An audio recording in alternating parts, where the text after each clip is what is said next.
So let's talk corrosion.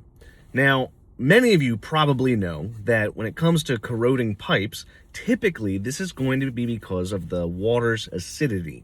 Now, there is another potential that can cause your water to corrode your metal piping, and today we're going to get into it with a user question. So the question that we have today is, I've lived in my house for about 3 years. My pH was modified using an acid neutralizer on my water treatment system, and my pH sits at about 7.4. I currently have 3 pinhole leaks that have started to pop up in my water line. What else could be causing this?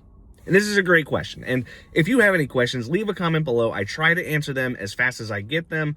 And some of these technical questions, you might end up in a video as well. So leave those questions below and hopefully we'll be able to give you some clarity onto what might be happening.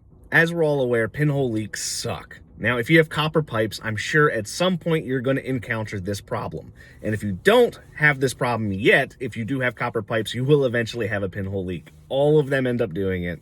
It's just a matter of time, even if you're on public water.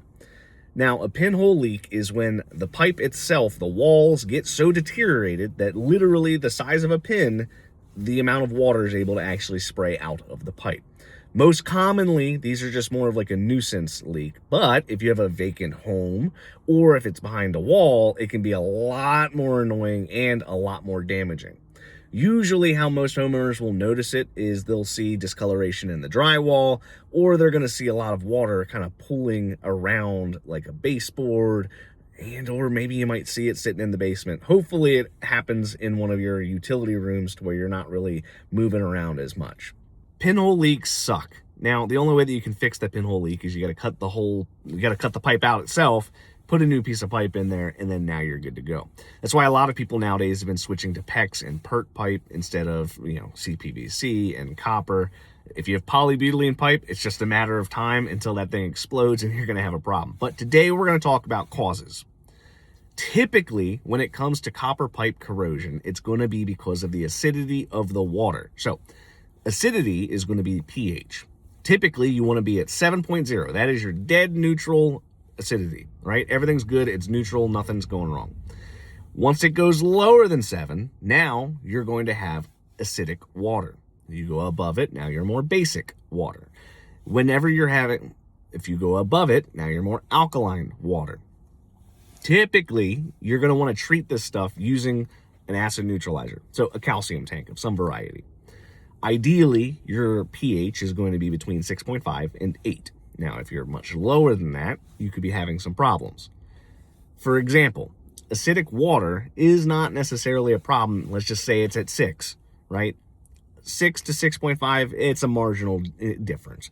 But you could, over the long period of time, 20 years, see more pinhole leaks develop because of that 0.5 difference.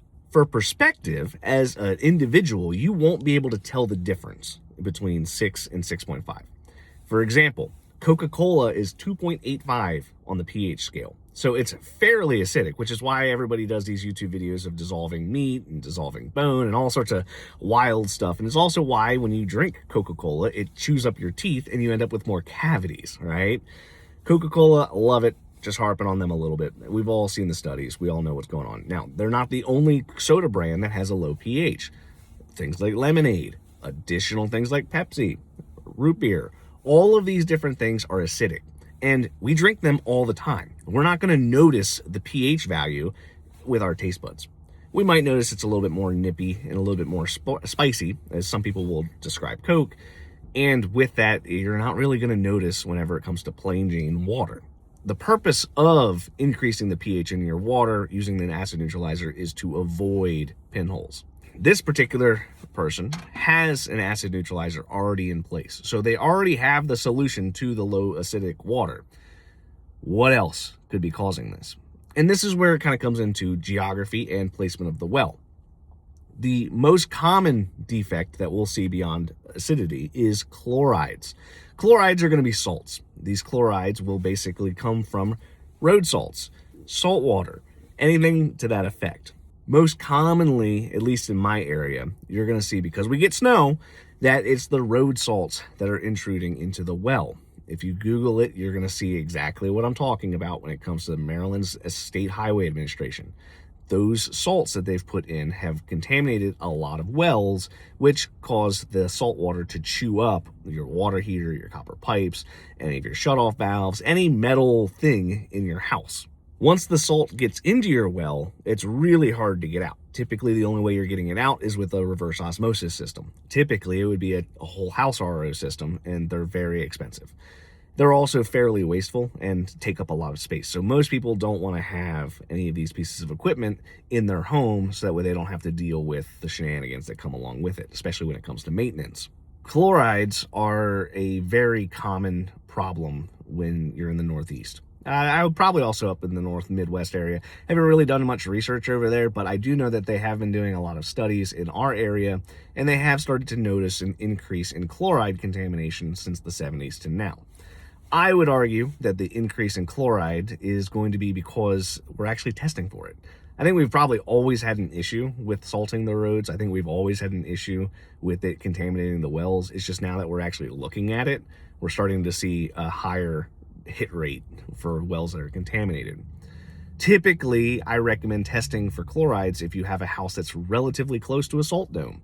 If your well's within, 20, 30 foot of a main road, you probably have salt intrusion, especially if you're on a major interstate. So like if your house backs up to, let's just say 95 or 70, if you're literally right next to a major interstate, you have a high chance of having chlorides. So you might want to test for your water. As the chlorides get into the water, it's going to basically make the water more conductive. The more conductive that water is, as it sits in the metal pipe, it's going to cause that pipe to deteriorate. And I'm not a chemist, so the exact science of it's not in this video.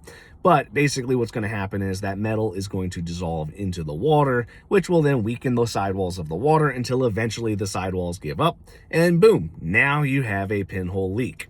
Typically when this happens, it's going to cause some damage. As far as I'm aware, most homeowners insurances will cover that sort of thing, but check your policy. Make sure you're actually covered in case of a pipe burst or leakage in the house. I usually see these things cost a couple, maybe $1,000 to $3,000, depending on how bad it is.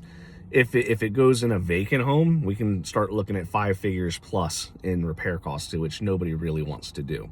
Hopefully you found this interesting, but if you have not checked the pH of your water, make sure you check it at a local lab. If you go to your local health department website, they'll usually have an approved vendors list of labs you can go to test your water. Most places, it's only a few bucks to have them test for salts. Maybe between $30 and $100, depending on where you're at. In my opinion, it's a good idea to know what you're working with in the water so that way you can get ahead of it, right? So if I know that I have a chloride issue, let's just say I don't want to spend the money on a whole house RO system. Well, now I know I've got a salt problem. So that means I have a conductive water issue, and that means now I got to keep a better eye on my water treatment or on my piping. So if I know I have copper pipes, I know I have a chloride issue, I know that there's problems going on with the conductivity of my water, maybe I'm going to go ahead and put in some kind of water alarm. I'm going to put in something to alert me to when we actually have a problem going on around my house. So that way, rather than me having a giant leak in the home or having all of that stuff behind the drywall going bad, maybe we'd be able to get ahead of it. If you found this enjoyable, you know what to do. I have videos posted every day on the World of Well and Septic. Until next time, guys.